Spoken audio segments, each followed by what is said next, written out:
And here we go. So welcome. This is part 2 of the full set review for Edge of Eternities. And up first is green. So here at the Scuffle stream, we use the Scuffle review system. That's my personal review system. I will give every card a rating from 1 to 10. A 1 is a card you should never play. A 2 is a card you should try not to play. 3 is replaceable. It's replacement level. 4 is solid. 5 is strong. 6 is a card you'll always play in a given color or deck. 7 is something that pulls you into that color or deck. 8 is a card you'll do some work to play. Maybe you'll splash it. Maybe you'll change your deck around or construct things a little bit differently. 9 is something that you're this color now.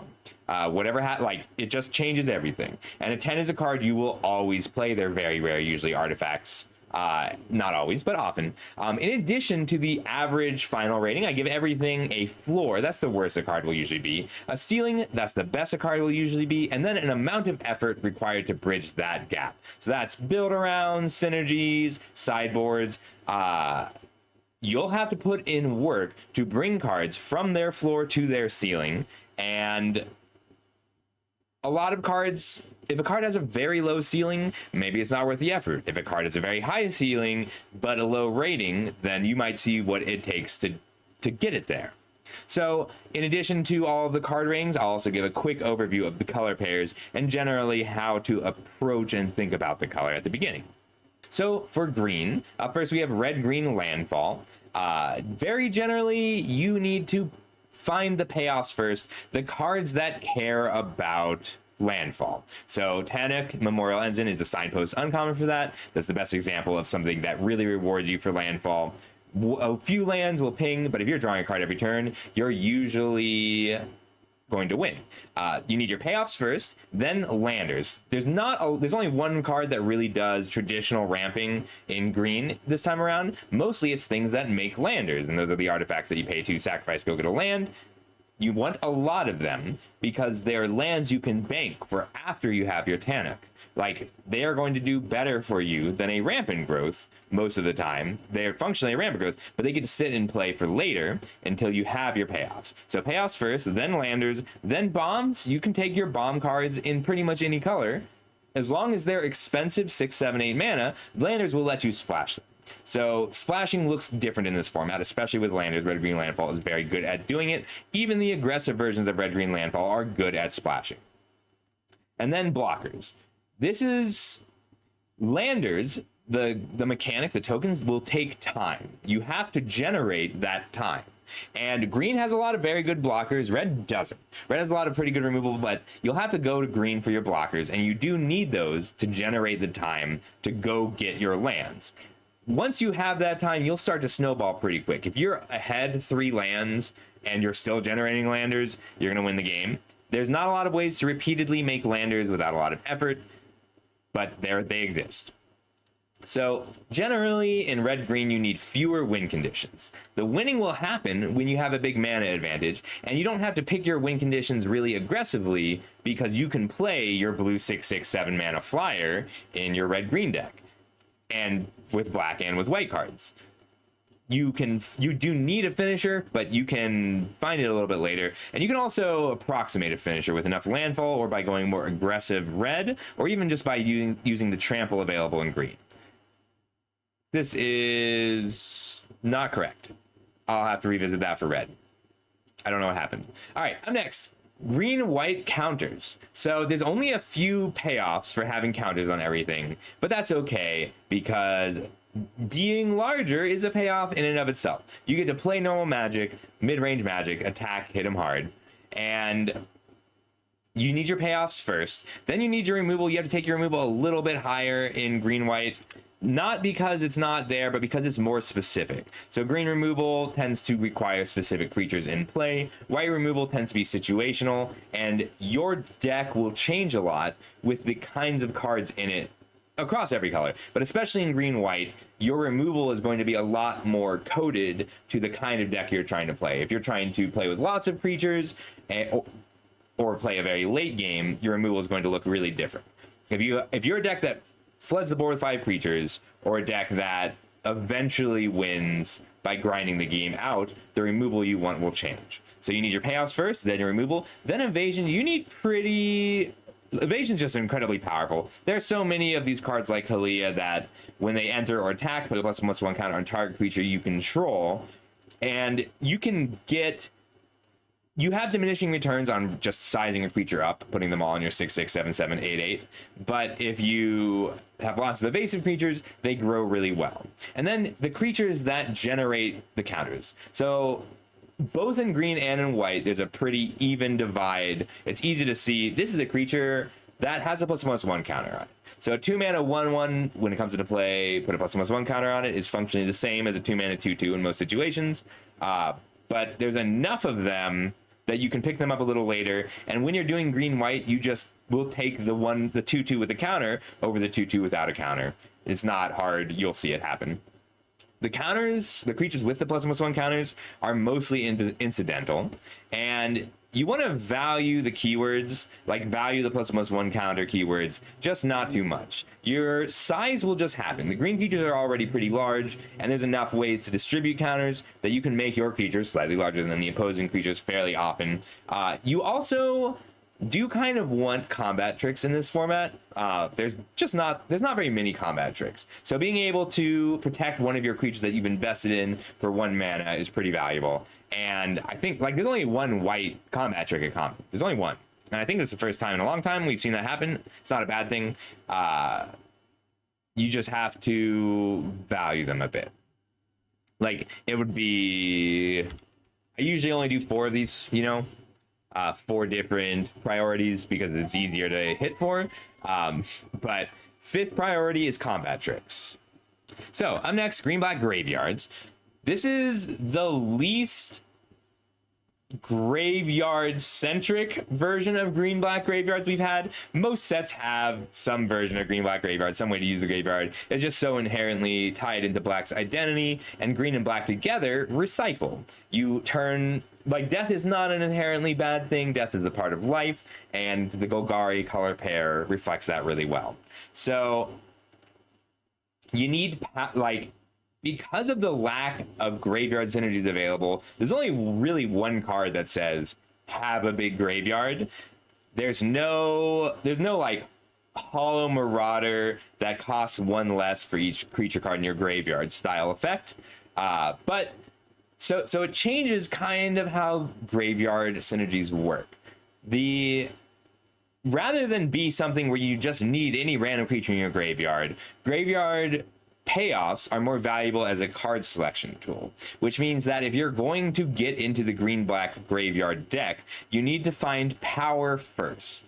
You do have access to a lot of self-mill, not very much self-mill. You have access to powerful self-mill in the form of cards like the Broodtender, green and a black for a 2/3, and when it enters, mill 3 cards, and then it reanimates. And that's much more valuable in this set as a way to find what you need, then cheat something powerful into play. So power first, then recursion, and then mill, and I'm including surveil in that. There's not much mill, but there's a lot of surveil. And then your removal. Green and black together have so much good removal in this set. You need your card selection more than you need your card advantage, because there's only a few giants. And even the creatures that are 6 or 7 mana in this set have ways to be cheaper, and you can just cast them off of landers. So you want rares. Green-black wants access to rares because they're so good at recurring them and hitting you with the same rares over and over again. But there's very little inherent synergy. There's still a strong color pair. It's just not really an archetype that matters. It is powerful colors doing the strong thing together. I now think green is the best color in the set. And green-black gets to protect the green power cards with good black removal and card selection and card advantage.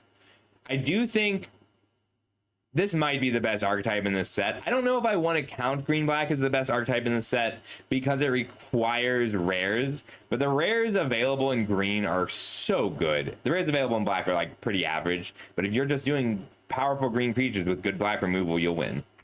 Oh, and black card advantage. Then finally, we've got blue-green ramp classic. You see it all the time, but it's a new take on it because we're using landers instead of different creatures. It's less fragile. So you need to take your ramp spells first and then your blockers, because you need to stay alive and generate time to use your landers. Then you need your payoffs or monsters. So Biomechan Engineer is 8 mana, draw 2 cards, make a 2/2 colorless robot token. You need cards like this. They don't necessarily need to be powerful activated abilities. You can do big expensive creatures or big expensive spacecraft, or there's other strong activated abilities, but you need the payoffs and monsters next. And then finally you need your removal. Green and blue, they have a lot of removal and they have a lot of card selection. You get to substitute a lot of the actual removal spells for blockers. So you do need it, but you don't need to pick it quite as high as some of the other color pairs. You need to, and then figure out what's worth splashing. You can splash any large card or spell that you want, but you need to figure it out pretty quickly. And then you need to identify your weaknesses. So a lot of these archetypes, you can just put the powerful cards in a deck together. In green and blue, the difference between a deck that loses to your opponent's enchantment-based removal, or loses to their powerful cards, or loses to your opponent going wide with an army and pumping the team, is going to drastically affect your picks. Counter spells are pretty good when your opponent's going wide, because you don't care about their small creatures until they put a +1/+1 counter on each of them. When your opponent is just ramping into a single powerful threat, a little bit of removal goes a long way. You're going to need to pick that higher. All right, first green card. Atmospheric Greenhouse. 4 and a green for an artifact spacecraft. When this spacecraft enters, put a +1/+1 counter on each creature you control with station. And at 8+ counters, it has flying and trample. So if you have a huge board, maybe because the board is stalled out or it's been back and forth for a while, then you will grow your whole team immediately and you can station this right away. If you don't, it's going to be pretty average and feel pretty weak, and eventually it'll become a 5/4 flying trample. You want a lot of bodies here, but turning your entire board into the thing that a lot of green cards want to reward you for and a lot of white cards you want to reward for you, while also just growing them all, can be really strong. So if I'm going wide and putting enough creatures on board, then I'm pretty happy to play out the greenhouse. Otherwise, it's going to not do what you want it to do. So I gave it a 4 with a floor of 3. That's if it puts a couple counters out, and then you have to station it over time. And then the ceiling of 6 is if you've got a huge board and also just 1 stations. So 4, 3, 6, medium effort. Up next, we have Biosynthetic Burst. That's 1 and a green for an instant. A lot of abilities. Put a +1/+1 counter on target creature you control. It gains reach, trample, indestructible until end of turn, and untap it. So that is 1, 2, 3, 4 keywords and a +1/+1 counter. We are going a little crazy with combat tricks. Combat tricks are already a little bit better in this set than usual, mostly because there's so few of them. There's very few combat tricks that make your creature slightly larger. You will always see me value combat tricks that give indestructible and or hexproof a little bit higher, because they let you dodge removal spells in addition to winning a combat trick. So this is protection and a combat trick. Because it untaps, it is also going to be a little more valuable than other combat tricks, because if you're stationing or tapping for a different cost, there's a lot of things that do that. Being able to untap it means that you get to set up a trick better, but you get to set up a trap block better and use this like a real removal spell. You get to trap block your opponent's flyer. You get to also, on attack, hit a lot harder, because surprise trample on a 6/7 reach there's a 6/7 reach in the set. Being able to give that trample will give you a win all at once. This is just a really strong trick. It's pushed already and contextually very strong. You can also station something twice in 1 turn with this, Dawn. The lack of hexproof is notable, but it doesn't matter as much as usual. There's only 1 instant speed trick that exiles. There's only 1 instant speed spell that exiles. It is a little bit weaker against blue because there's 2 good blue bounce spells as well. So all that together, I gave this a 5 with a ceiling of 5, and it's usually going to play pretty close to that ceiling. I think it's got diminishing returns, but this will provide more protection than usual, kill more things than usual. The reach, the trample, indestructible, untap, and counter are all relevant in more situations than usual contextually within this set. I don't usually bump up a trick this high, but I gave it a 5. So Biosynthetic Burst, 5/3/5, low effort. Love the card. I'll take this over a lot of removal spells in this set. Blooming Stinger. Sorry you visited this one a few times. This is not a set where Death Touch is inherently powerful. There's no really great way to make a creature ping. Like, there's a lot of bites and fights, but there's no great way to make creatures ping, and there's no creatures that you have to punch through or else. Like, there's no creatures that you have to enable these attacks. It's still fine. It's a Death Toucher, but without something like Fight On to pick up 2 cards and really benefit from having the extra cards, this is a 2-mana 2/2 that will trade, and that's solid, but it doesn't really feed most game plans. If I am stalling, or if I have a lot of landers, if I need to take some time and buy myself some time, then I'm really happy with the Blooming Stinger, and it does combo with a lot of individual cards.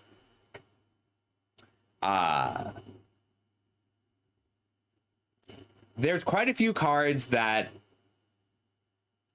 you're happy giving Death Touch, but it's still a pretty marginal upside, and this is a fairly high-powered set. You will never, don't be upset if this is the 2-drop that you have, but you're going to start to see how much the 2-drops feed a game plan as we go. So the blue 1/3 that draws a card, when it hits them, you just don't need it. You'd rather just cast 2 spells. Like, you can give it Death Touch with this on turn 4, but if you're giving Death Touch with this on turn 4, you're also playing another 2-drop, and it's already unblockable anyway. Yeah. Ooh, up next, our first really, really powerful green card. Broodguard Elite, X green for a 0/0 creature insect knight. This creature enters with X +1/+1/+1 counters on it. When this creature leaves the battlefield, put its counters on target creature you control, and warp for X and a green. This is a really cool card. So if you... It's not when it dies, it's when it leaves. When it leaves for any reason, you put its counters on something else. That means they can't really stop it. So this is, on one turn, put X counters on a thing. On the next turn, it comes in with X counters. It is a little bit weaker because it doesn't get the counters until the end step normally, but there's so many good ways to sacrifice this that if you need the counters now, you can green X and then sacrifice it. So it just ends up being a huge amount of power and a huge way to use lots of mana, but landers are a thing. You can generate so much mana in this format that having an X spell like this ends up being exactly what you want to do, and it's very flexible. I like this card a lot. I think it's really strong. So I gave it a 7. This might be a little high. The fact that you don't get the counters until end step means it doesn't actually enable an attack. So I might need to drop this to a 6, but I really want to play with it. I think it's so cool. I guess you're never paying 5 mana for a 3/3 or 6 mana for a 4/4 and being happy about it. And you have to tap out twice. I need to lower this. I talked myself down on it. It's still very good, but it's not the game-ending or splashable spell that I want it to be. So, Broodguard Elite, 6 average, floor of 6, ceiling of 6, low effort. Close Encounter, 1 and a green for an instant. As an additional cost to cast this spell, choose a creature you control or a warped creature card you own in exile. Close Encounter deals damage equal to the power of the chosen creature or card to target creature. So this is a set where it's very difficult to kill something for only 2 mana in any color. Green is one of the only ways to kill most things for only 2 mana, and size matters a lot. There's a lot of 6/6s, a lot of 5/7s, and 5/5s. So being able to deal with your threat for 2 mana and then activate a lander or play another spell on the same turn is really strong. It's not free. You do need some cards with warp, and you need some relatively large cards with warp, and some Death Touchers or just large creatures ahead of the curve, which is a lot of, for Close Encounter to be strong. but you get to cast it, and then if you're using a warped creature, you get to mitigate a lot of the risk that bites usually have. So the risk of a bite is always, I try and make my creature deal damage to your creature. In response, you kill my creature, and then I get 2 for 1. It's just a loss. So being able to target something that you can't interact with, like a warped creature, mitigates a lot of the risk.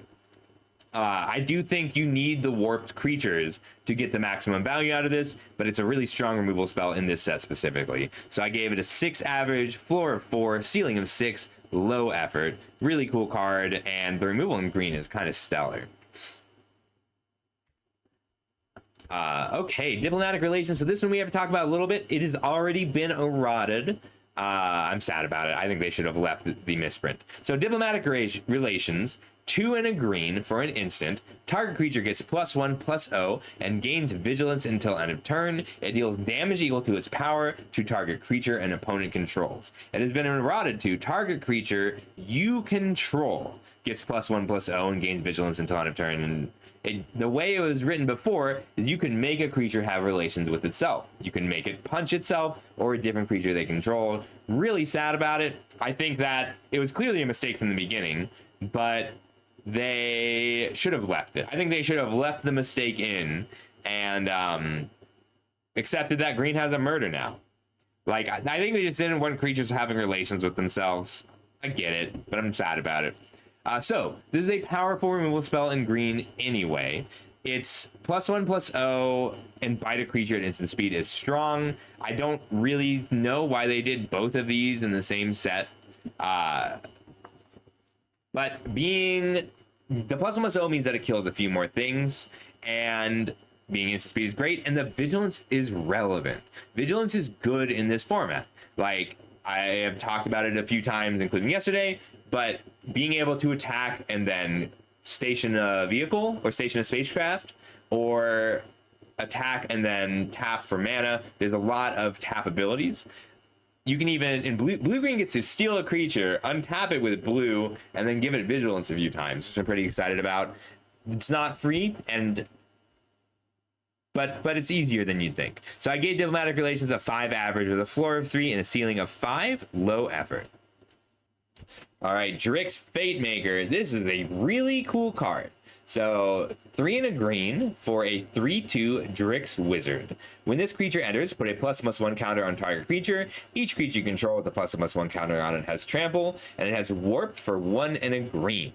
So broken down, this is a 4 mana 4/3 with that grants trample, or a 6 mana 5/4 that grants trample to 2 things. It is a strong card. Green has a counter theme, but even if you're not on the counter theme, just the option of being able to warp this early and then cast it late is pretty nice. It's a little awkward because this warp 2, you're not going to have a target for it. You can't warp it onto, unless you have a 1-drop. So 1-drops make this pretty good, and this is a 6. This is one of the better cards in a green-white counters deck if you have the counters payoffs, but there's not very many. This is not an inherently powerful thing. It's just your deck is not that hard to build to take advantage of this. But the big green things really want trample, especially in all of the ramp decks, and the green-white deck really wants the counters. If you have a few stations lying around, it's pretty good. And this is another example of cards not being archetypally powerful. The cards are more combo-y. Like, it matters what cards you pair with this, not what your archetype is. Yes, if you get to 1-drop, warp, 3-drop, cast, it's very strong. It's also really good. A lot of the monsters, the big creatures in green, don't trample on their own, so being able to grow them 1 and give them trample is really nice. Oh, and it's really great with the Blooming Stinger. You can Blooming Stinger to give something Death Touch, and then also give the thing you gave Death Touch +1/+1 and trample for the turn, and then later cast this for 4.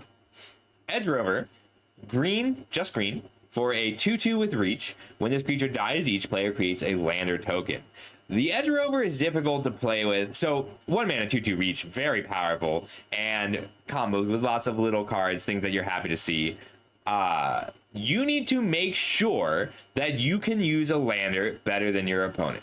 Giving your opponent a lander is bad. A land is just good, especially early, and if you play this on turn 1 and then your opponent breaks it on turn 2 or times breaking it right, they can very likely use the lander better than you. So the reason that it has such a high effort value is that it's difficult. You have to build, and you have to make sure that the 1 mana 2/2 is worth it for you and that you can use the lander better. But you're likely to be able to use the lander better in green as long as you're building it correctly, or not super aggressive.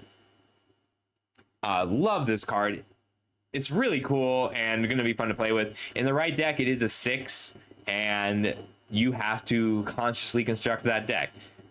You will have games where your opponent just doesn't kill this and you have a 1 mana 2/2 that they can't do anything about. So I gave Edge Rover a 4 with a floor of 3, ceiling of 6, high effort. You're going to have really fun games where you can't decide whether or not you should kill this. It could be better than that. I always worry. My opponent is going to have more ability to crack this than I am. They're going to have more ability to decide when it dies than I am. Yeah, it might be easier to use than I thought. Let's change the effort to a medium. Bump it up a point. I think I'm lowering the floor, though. When it's bad, it's going to feel so bad. Green doesn't have artifacts payoffs, just land payoffs. This is a good question. Up next is Eumidian Terra Botanist. It is 1 and a green for a 2/3 insect druid with landfall, gain 1 life. Whenever land you control enters, gain 1 life. This is just powerful and efficient. If you play it on turn 2, it will usually gain 3 to 5 life over the course of the game, possibly more, and that life gain is very relevant. Being able to, you need to buy this time, and it's on an already just better creature. This blocks most of the 2-drops. There's a few 2-drops that are also 2/3s, and then they'll bounce off of each other. But if you're trying to grind or make the game last, then this is a very good card for you. If you're not trying to grind, it's actually just average. So I'm going to go ahead and drop the floor to a 4, but it's a strong card that I'm happy to play in most green decks. I do love the art on this Carl. All right, up next. Damn it, I keep doing that. All right. So I gave the Terra Botanist a 5 average, floor of 4, ceiling of 6, medium effort. All right, up next, use social engineering. I love that they keep trying these effects because this is an inherently weak card and style that you can pour effort into and really get a lot out of. So use social engineering, 3 green for an enchantment with landfall. Whenever land you control enters, create a 2/2 colorless robot artifact creature token, and it has warp for 1 and a green. So it's a little awkward still. If you usually this card type is very weak because you'll play it on turn 5, and that's your best case scenario, is play it on turn 5, turn 6 make a 2/2, turn 7 make a 2/2, turn 8 make a 2/2. That's pretty weak, but these cards always have a deck that they go in where you can put out a bunch of creatures, a bunch of lands all at once, and then it's good. It's just a lot of work. So with this card, the best case scenario without landers is on turn 3, you pay 3 mana for a 2/2 because you warp this for 2, then play your land and make your 2/2, and you're not likely to be able to use that and land again. Or on turn 4, with landers, you get to warp this, play a land, landfall, crack your lander, landfall, make 2 2/2s. Turn 5, you now have 6 or 7 mana, which means that you can cast this, play a land, make a 2/2, and then cast another spell. That's a lot of work. It's very difficult. You need a lot of landers, but it is achievable. So I gave this a 3 average, floor of 3, ceiling of 6. And high effort. This is something you have to build around. If you're a dedicated lander deck, then yes, you do want this card. But otherwise, it's you can't just cram this into your deck. This is something you have to build around. This is a cool build around. I really like it, but you have to build around it for it to be something you want. Right. Turn 3 lander is not an easy thing. What you'll find a lot with Use Social Engineering is you'll feel like you have the right deck for it. You'll have the landers, and you'll get to make 2 or 3 2/2s with it, but it's going to feel so awkward because you won't actually get to turn 4, warp this land, crack a lander, but you'll get to do it on turn 5 or turn 6, and you'll warp it and do the thing, and then you'll cast it and do the thing. And it'll happen. It's just it's going to be very difficult. All right, our next Fungal Colossus. This is a really cool one. I say that about every card.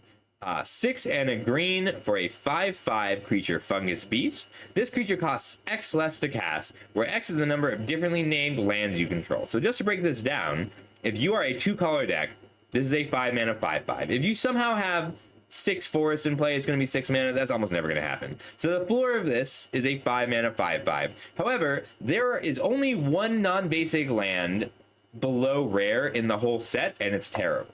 So, and you're really discouraged from splashing. So average, this is going to be a 5 mana 5/5. But if you can find any of the shock lands or any of the bonus sheet cards, then you can do more. Not all the bonus sheet cards are playable. Not all the shock lands are going to be uncolor.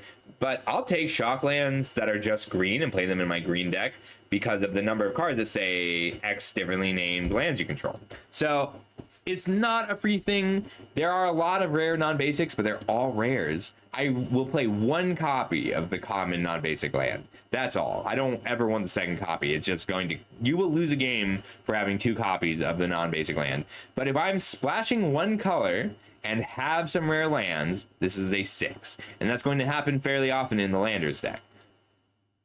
I don't want to be paying 5 mana for this, but with the Lander, if I can make a Lander on turn 2, crack it on turn 3, then on turn 4, I have 5 land or 3 land types, then I get to cast this on turn 4, and I'm pretty happy about that. Also, if I'm drawing enough cards and have a bunch of different lands in play, then I can cast multiples of these in the same turn. It's very cool.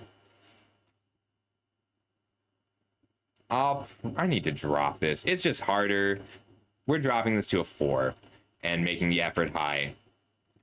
So, Fungal Colossus, I gave it a 4 average with a floor of 4 and a ceiling of 6 and high effort. I'm realizing I was a little blinded by how powerful all the green cards seem, and I may have given a few of them too high a rating.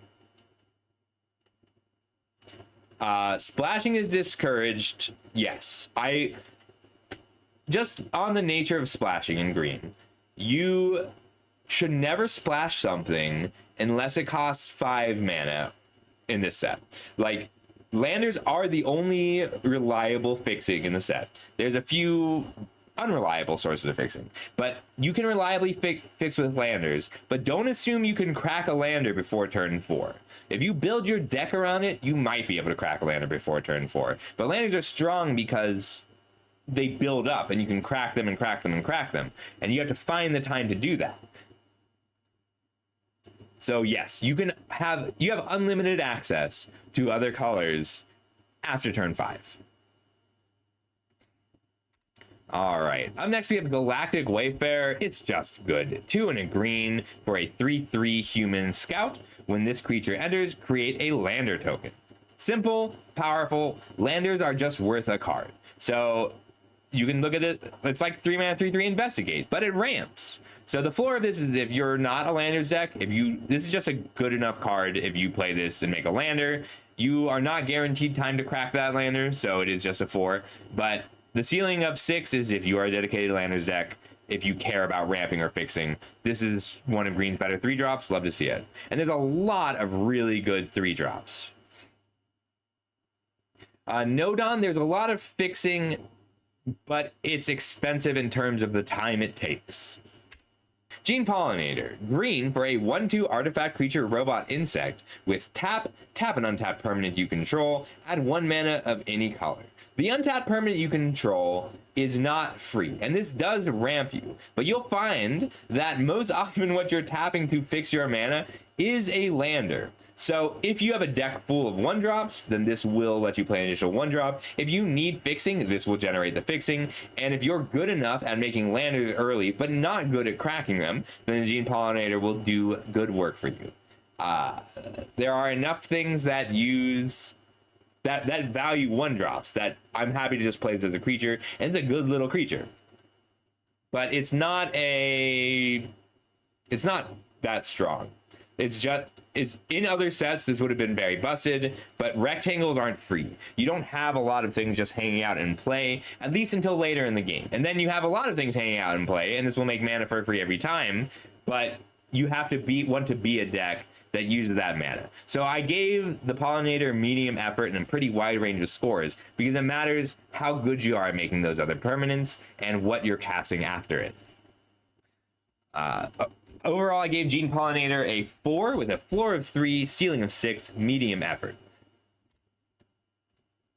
All right, up next, Germinating Worm. 4 and a green for a 5/5. When this creature enters, you gain 2 life, warp for 1 and a green. So 7 mana, gain 4 life for your 5/5. Not great, but it's still a 5/5. A 5 mana 5/5 that gains 2 life is just pretty good. You'll find that 5-drops are really good in general in this format. So it's a solid body, but it's just a body. And if you can get extra value out of this warp, if you've got a few space stations, or if you really just value creatures coming into play, if warp is worth more than just 2 life to you, then the card's going to be a 6. That's not an easy thing to do or even a common thing, so I gave it a 4 average. Germinating Worm, 4 average, floor 4, ceiling of 6, medium effort.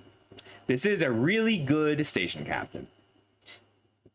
This is one of the better ways to station in general. Green just doesn't have a lot of crazy stations, but if I have stations, if I'm green-white and I have a bunch of white stations or a bunch of the black stations, I'm going to be really happy to play a few copies of this card. Oof. This one's a doozy. So Glacier Godma is a incredibly powerful payoff for the Landers deck. 5 green for a 6/6 trample. When this creature enters, create a lander token, and landfall. Whenever a land you control enters, creatures you control get +1/+1 and gain vigilance and haste until end of turn. So you can play this on turn 7 and then turn 8 swing the team sideways. On turn 8, or just when you have 8 mana, you play this for 7. It gives itself haste and vigilance. So you play this and it's a 7/7 trample, haste, vigilance. You hit for 7, grow your whole team, and also station. It gives your whole team vigilance and haste. Every creature, once this resolves, every creature for the rest of the game has haste and vigilance. Suddenly it's trivially easy to station your spacecraft. And if you are a lander deck and you've just been building up landers, then you can crack this 4 times in a turn. You don't even have to activate it. You can just attack with it, and your opponent can't block anything for fear of you cracking your landers. This is green's finisher of choice. It is incredibly strong. I'm going to go ahead and raise the ceiling, because if you have enough landers, it's very good. But this is really powerful. Every color has an uncommon 6 or 7 mana finisher in this vein, something like this. Green's is the best by a wide margin and is kind of annoying. But yeah, love this card. If you are a ramp deck of any kind or a lander deck, you want this. Otherwise, I mean, the counters deck doesn't really care about this card unless you have a lot of the white token makers. But in the landfall decks, it's incredibly powerful. Gave it a 6 average, floor of 4. A lot of decks just can't cast it. Ceiling of 7 and low effort overall. This one gave me pause a bit. So Harmonious Grove Strider, 3 green for a star with ward 2. This creature's power and toughness are each equal to the number of lands you control. You have to evaluate this one separately. It's a 5 mana 5/5 usually, and it's 5 mana 5/5 ward 2 is okay. And there are a lot of creatures in this format that just kind of grow over time as you play your lands. If you have the creature ramp, then it might be a 4/4, which is still fine. And your opponent does have to take the whole turn to deal with it. It would be higher in other sets. There's just a lot of competition for 5 mana monsters in green. But it gets huge. And it gets out of the size that people can kill pretty fast. Very strong, but kind of replaceable. I have too many floors too high. We lowered the floor to a 4. But I gave the Grove Strider 5 average, floor of 4, ceiling of 6, medium effort. Really cool card. Ooh, I like this one. Hemosymbic Might. Is Symbic an abbreviated way to say symbiotic? Is that an existing word, or did they just name it like that? Anyway, Hemosymbic Might. Green, 1 green for a 1/1. Whenever this creature becomes tapped, another target creature you control gets +X/+X until end of turn, where X is this creature's power. As an aside, I take issue with green having the best large creatures, the best 2-drops, and the best 1-drops all at the same time. This one is work. It doesn't do anything alone. It doesn't attack very well. But what it does do is turn every +1/+1 counter into 2 +1/+1 counters on a 1-drop. So if you put a counter on it and then attack with another 2/2, you're attacking for 4. But you also get to station a space station with it, or tap it to make mana with the other 1-drop and grow something at instant speed. So I do think if you have a Hemosymbic Might, or 2 Hemosymbic Mites, and if you have a Gene Pollinator or 2 Gene Pollinators, they both raise each other because it happens so fast, and being able to divvy out that +X/+X is very powerful. It turns all of your, like, it makes all your counters a little bit better. It makes all your equipment a little bit better. But you have to have those things before I'm happy to play with this. It doesn't seem like a tall ask, but having other creatures, a way to tap this and a way to grow this is not trivial. So I gave it a 4 average with a floor of 3 and a ceiling of 6, high effort. This just doesn't attack for free. You don't get to count on the attack for this to trigger it. But if you have other ways to trigger it, it gets really out of hand quickly. So warp is, I should explain warp. Warp is you pay the warp cost and it comes into play, and then at the end step, it leaves the battlefield into its own special form of exile, kind of like adventure, and then you can cast it for its mana cost later. On a later turn. So if you it does have to be in play to finish warping, but it's like I love the flavor of warp because it's like you're on a space station, suddenly worm, oh my god, how did I get here? When worm's gone, but you know it's there, you know it'll come back. Okay, next, Ice Cave Crasher. 3 and a green for a 4/4 creature beast with trample and landfall. Whenever land you control enters, this creature gets +1/+0 until end of turn. It's a 4 mana 4/4. It attacks as a 5/4. If you have landers, the threat of activation means that it's very hard to block. But it's so hard to keep the landers up once you get to 5 mana. At 5 mana, you're going to want to be casting spells. So I gave it a 4 average with a floor of 4 and a ceiling of 5. There's just so much competition for the role of 4 and 5 mana efficient beaters. It's a good card. Don't be upset if you play it, but you want things that age you more. The 4-drops green has available are very strong. There are no cards that double power, Carl, but there's a lot of cards that give double strike. Intrepid Tenderfoot, very powerful 2-drop. 1 and a green for a 2/2 insect citizen with 3, not 3 and tap, just 3. Put a +1/+1 counter on this creature, activate only as a sorcery.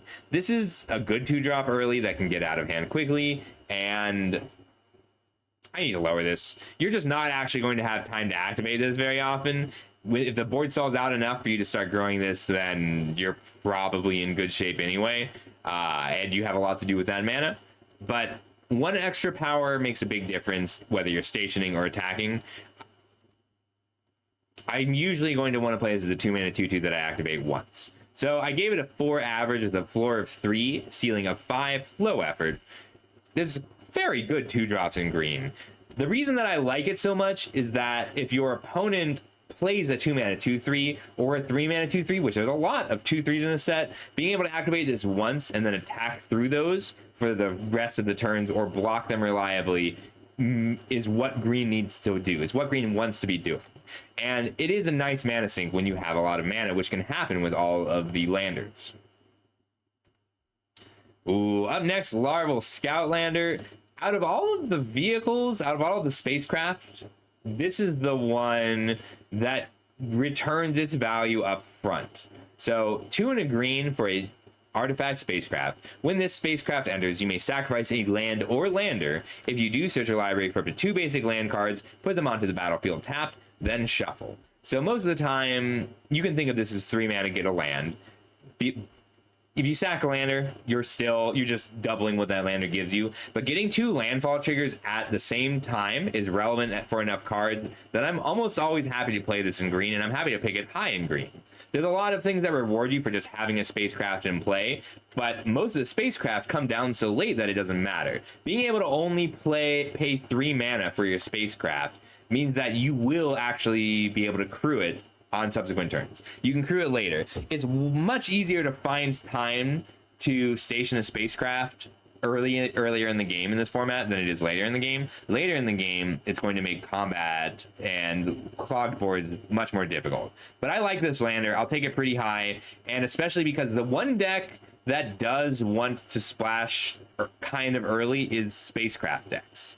In any combination of colors. So I do think that this is one of the better spacecraft available. I gave it a 6 average with a floor of 3. That's if you're never going to station it. And a ceiling of 6 with low effort, because it's usually going to play near that ceiling. Love the card. It's just, there's not a lot of spacecraft that you feel comfortable playing regardless of whether or not you can station it. And the Scoutlander is one of the only ones. You can vary. That's a great question. Beard says, how frequently can you have a lander in play for turn 3 in the name of curving out? It is really easy to have a lander in play on turn 3. It is very difficult to crack a lander before turn 3. Turn 4 is the easiest. You can build your deck to guarantee a turn 4 lander, but turn 2, turn 3, like a lot of the 3 drops make landers, and a few of the 2 drops make landers. And I think only one drop makes landers reliably. There's the 2/2 that dies into a lander, but there's a sorcery that makes a lander. Lash Whip Predator. I had to keep going back to this one.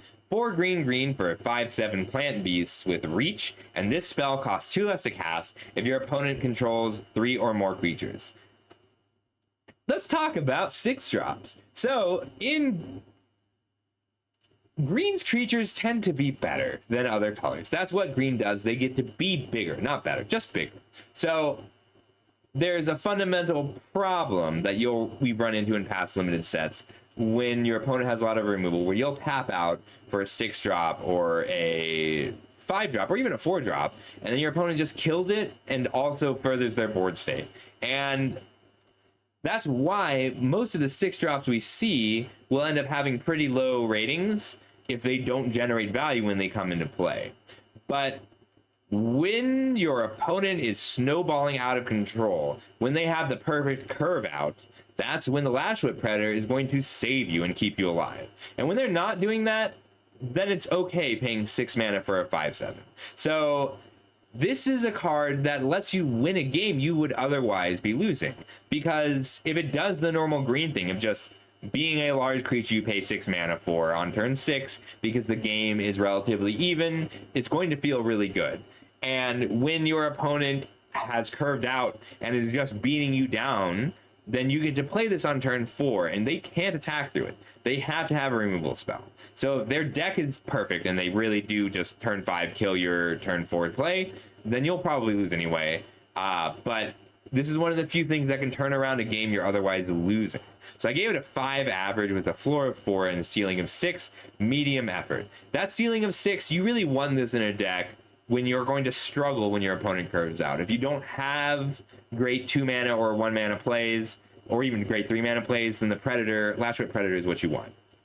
Up next, Miltstrider Eulogist. 2 and a green for a 3/3 insect soldier. Whenever a creature you control dies with a +1/+1 counter, whenever a creature you control with a +1/+1 counter on it dies, draw a card.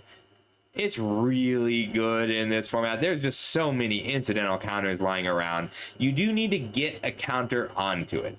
If you can get a counter onto it, I'm gonna go ahead and drop the floor. If you can get a counter onto it, then it replaces itself when it dies. You'll play a 3 mana 3/3 that draws a card on death every time. If you can grow it if you have a board full of things, then it's so strong. And the way that green-white tends to play in this format is the 2-mana 2/2s often have counters. So you can play your 2-mana 2/2 with, or 2-mana 1/1 with ++1 counter, and your opponent plays their 2-mana 2/2, then you play Eulogist Attack. They can't block with their 2/2 because you'll draw a card, and they can't attack with your 2/2 because you've got the Eulogist. And then you get to just start growing out of control, and it generates a lot of card advantage. I should probably raise the effort value, but I'll leave it at medium for now. I gave it an average of 5 with a floor of 4 and a ceiling of 7 and medium effort required to bridge that gap. Up next, Melt Strider's Gear. 1 green for an artifact equipment. When this equipment enters, attach a target creature you control. Equipped creature gets +2/+1 and has reach, and equip 5.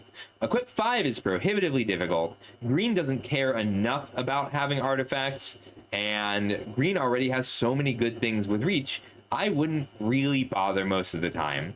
But some decks will need it. It's a good sideboard card.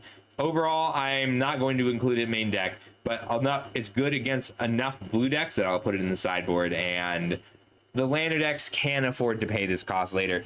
If I am a green-blue deck and I have some of the blue artifact payoffs, or a green-black deck and I have some of the black artifacts payoffs, I'll still play it. I'm just never going to be too happy about it. I gave it an average score of a 3, floor of 2, ceiling of 4, and medium effort required.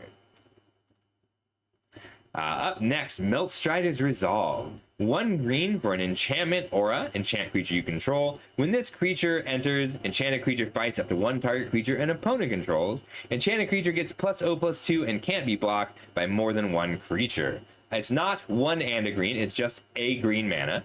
So a green mana fight is always almost good enough. Being able to kill anything for 1 mana is too good, but killing anything that's smaller than your creature is pretty great. And there's enough death touch creatures available that this lets survive. Like, we have a 2-mana 2/2 death touch in green, and if I put the Melt Strider's Resolve on it, I get to kill a 3/3 and my creature stays alive. +2 toughness and can't be blocked by more than 1 creature is very relevant text. I know, Carl.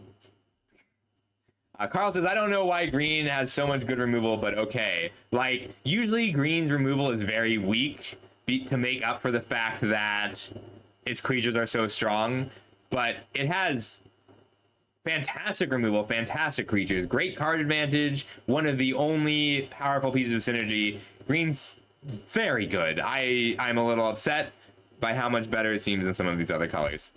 Melt Strider's Resolve, great removal spell. You do need other cards to go with it. You need other creatures. You can have those creatures.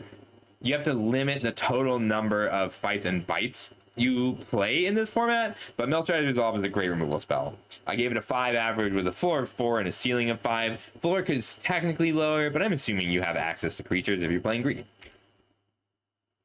Pull Through the West. This is the 1 graveyard payoff in green. 3 green for a sorcery. Return up to 2 target non-land permanent cards from your graveyard to your hand. Then return up to 2 target land cards from your graveyard to the battlefield tap. So you have to be milling yourself to get the most value out of this card. But if you get to put 2 lands into play, trigger 2 landfall abilities, and pick up 2 relevant cards all at the same time, it's going to be very hard to beat. Often the lands aren't going to matter, but the fact that you just picked up 2 expensive spells makes the lands matter. This is one of the reasons to do the graveyard thing. You'll need a lot of surveil and self-mill. You don't even need a lot. You need a fair amount. That's why I gave it a medium effort. So Pull Through the West has average 5 with a floor of 3, ceiling of 7, and medium effort required to bridge that gap. Sammy's Curiosity. This is the Hallmark Lander card. 1 green mana for a sorcery, gain 2 life, create a lander token. So this is get a land spread out over 2 turns. If you play this on turn 1, you're usually going to be able to search up a land, but you're okay playing this pretty late in the game as well. It's just 3 mana, gain 2 life, get a land, but spread out over multiple turns. As long as you have need of lands, you like this card. This is also one of the few green ways to fix mana early reliably. So if you're splashing a little bit, then you get to play this card, and this card gets a lot better.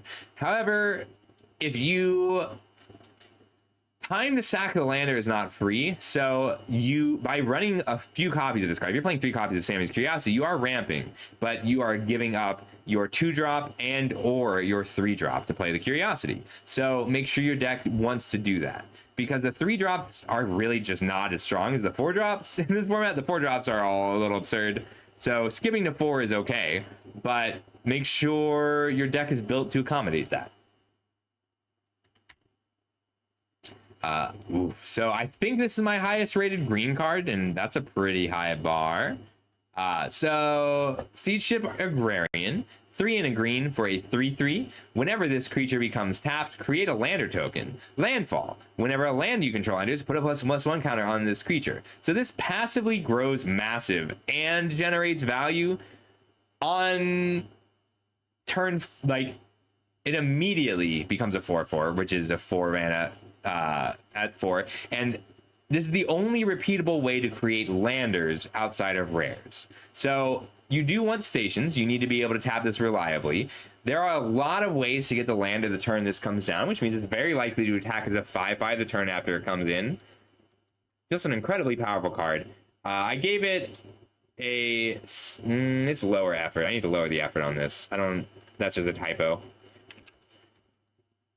You want some stations or ways to tap this, even if you attack with it. So if you have to attack with it on turn 5, you play this turn 4, turn 5, play a land, it's a 4/4, and then attack, then it makes the lander before it blocks. So you get to make it a 5/5 before it's dealt the damage.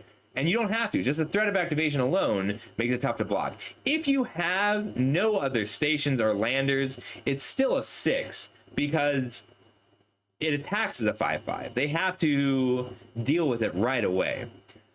It's just tough to play it without any stations or tappers. You want this to be something that generates lander right away. There's also a lot of ways to untap things. There's 2 ways to untap things that common, but they're good.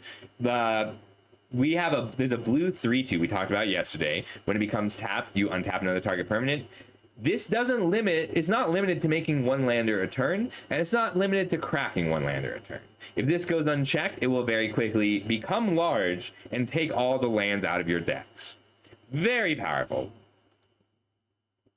Siege Ship Impact. 1 and a green for an instant.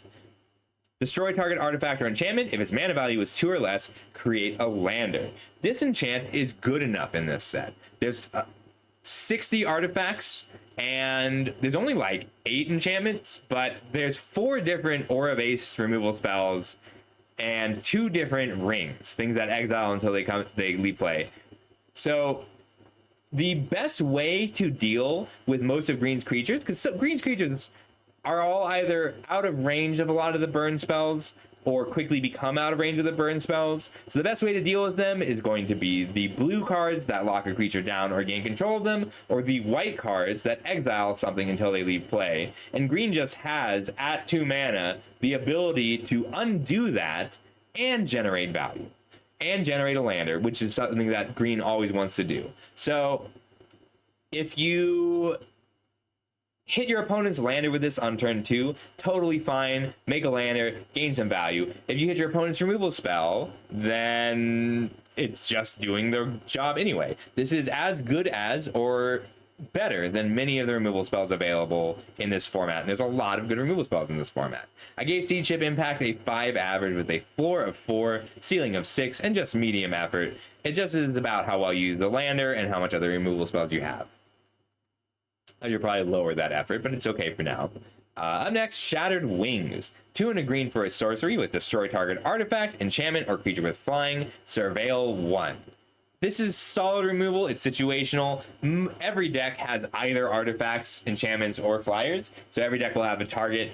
It's just a slightly lower rating than usual because of how many good options green has for dealing with everybody's game plans.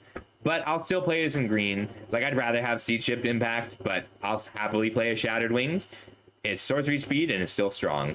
Being sorcery speed hurts it a little. So if your deck can naturally deal with flyers well enough, then you can handle most of the artifacts things already. But if you can't, pick it up, pick it high.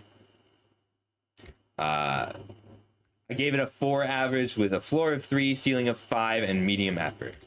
All right, up next, Sky Stinger. 2 and a green for a 3/3 insect warrior with reach. Whenever this creature blocks creature with flying, this creature gets +5/+0 until end of turn. It's a nifty defensive creature, deals with all the flyers pretty effectively, and it's efficient. It's a 3-mana 3/3. It still attacks pretty well. So I gave it a 4 average with a floor of 3, ceiling of 5. If your deck is defensive, if you need to block stations or deal with large flyers in the air, go ahead and run it. The 3 drops in green tend to be specific to the game plan. So the 3-mana 3/3 that makes a lander might be better for you. The 3-mana 3/3 that blocks really well is good if you're very controlling. The 3-mana 3/3 that draws a card on counters when creatures with counters die is obviously very good in the counters deck. But they all have their homes. And if you have to play a card that is in the wrong home, your 3-mana 3/3 is not going to be too upset about it. I don't understand why all of green's on game plan cards are also 3-mana 3/3s with upside in addition to being on plan, where like other colors have a 3-mana 2/3 with no keywords, and I don't understand why they decided to bump green up, but it's okay. Tapestry Warden. 3 and a green for a 3/4 robot soldier with vigilance. Each creature you control with toughness greater than its power assigns combat damage equal to its toughness rather than its power. Each creature you control with toughness greater than its power stations permanents using its toughness rather than its power. So this is a 4-mana 4/4 with vigilance, and it gives a lot of marginal boosts, but not that many to green cards. It gives +1/+0 to a lot of cards, and +2/+0 to a few cards. Overall, it's a 4-mana 4/4 with upside and vigilance. Vigilance is just worth it. Vigilance is a powerful keyword in this set, so I love that vigilance is a powerful keyword in this set. So a 4-mana 4/4 with vigilance that gives slight buffs to other creatures is a good thing to have in this set. There's not a lot of creatures that it buffs. There's a few different 1/2s and a few different 1/3s. Not a lot of 3/4s or 2/4s. Black has a few 2/4s that are really happy to receive this buff, though. Overall, I gave it an average of 5 with a floor of 4 and a ceiling of 6, medium effort. It's going to be a 6 when it's pumping a bunch of other creatures. Usually it's a 5 because that's what I would give to a 4-mana 4/4 vigilance in this set. Blue does have a few bigger butts. The boosts that it gives are nice, but not overpowered. Like, not too crazy. All right, up next, Thawbringer. 2 and a green for a 4/2 insect scout. When this creature enters or dies, surveil 1. Surveil is not inherently valuable in every deck. Well, surveil is always good, but 2 toughness is it's a downside. This will trade down when you're trying to station vehicles or attack. By clearing all their blockers is very good. Surveilling can be worth a whole card, in which case a 3-mana creature that trades down with a 2 or 1-mana creature is good enough. But that's only when you really value that surveil, and a lot of decks don't need to value the surveil.